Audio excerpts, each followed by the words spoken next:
No one ever came closer to becoming one of the fallen than Brendan Marrocco. I died 3 times, came back. Died 3 times. Flat pulse? Yeah, just flat out dead. We're doing 30.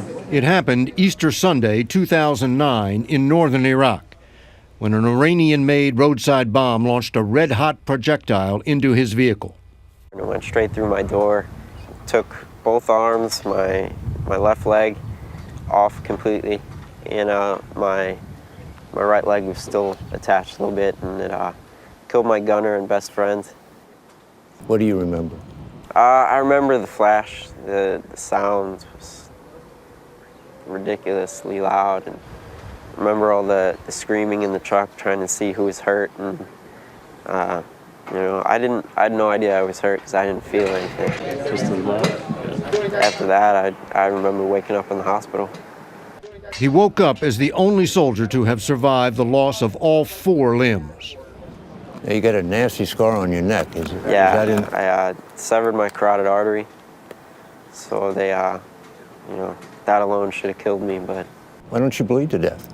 it's a copper dart which is molten, so it's extremely hot. So as it went by, it completely cauterized my wound. So I was barely bleeding from them.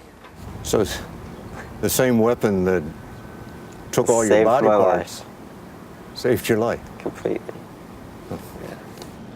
Imagine, 22 years old, waking up to find you have no arms or legs. I think I was just more happy to be alive than upset. But I'm trying to figure out if you're the luckiest or the unluckiest guy in the world. A little bit of both, I guess. The physical therapy room at Walter Reed is filled with young men who are a little bit of both. More than 1,000 servicemen and women have lost an arm or a leg over the course of the wars in Iraq and Afghanistan. 20% of them have lost more than one. Brendan was the first to come in here without any limbs, but now there is a second, a Marine from Afghanistan who is not yet ready to appear on television. You can only hope he has the same frame of mind as Brendan. I just want to keep progressing and keep going and keep doing more stuff. I just don't want to live a life that I just sit and do nothing with my life. That means learning to walk again on prosthetic legs. I love walking. I love it. I mean, I'm just not at the point where I could wear them all the time. I wish I was, but... Think you'll get there? Oh, of course, yeah. I mean, no doubt about it, I will. Brendan knows the answer to a question the rest of us will never have to face. Which is harder? The lack of arms or the lack of legs? Lack of arms, by far. By far. I mean, I can't reach into a fridge and take out a drink. I can't, you know, open up a can of soda. There's just so much that you can do with your arms that you don't realize until they're gone. The one over here? Without arms, you can't push your wheelchair. But Brendan's got someone to help with that. His fiancée, Kate Bartow. Amid all his pain and loss, Brendan found love at Walter Reed.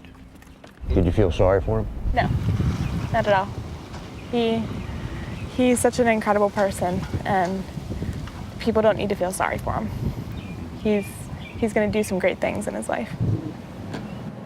Beginning with new arms, and not artificial ones. I'll have, you know, arms just like you. He's talking about arm transplants, a technique still in its infancy.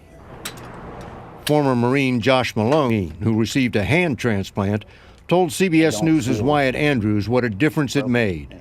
I can already feel a lot of things. I can feel hot and cold. Brendan is talking about a quantum leap beyond that. Now, which arm are you going to get this? Both arms, actually. So they can do an arm transplant above the elbow? They can, yeah. Okay. It's, they've done, I think, 1 or 2 so far where I'm going. That's true, but there are endless complications, including the anti-rejection drugs he would have to take for the rest of his life, which would increase the risk of a fatal infection, none of which discourages Brendan. I'm looking forward to playing some wheelchair basketball once I get my arms. It's a long, long road which at times must seem overwhelming. It would be so easy to be bitter. Yeah, there's a lot of guys that are. But you just don't seem to have that in you. You know, I don't know what it is, but I'm very fortunate. Very fortunate to not have that outlook. When you first see Brendan Marrocco, it's hard to think of him as very fortunate. After you talk with him, you understand exactly what he means.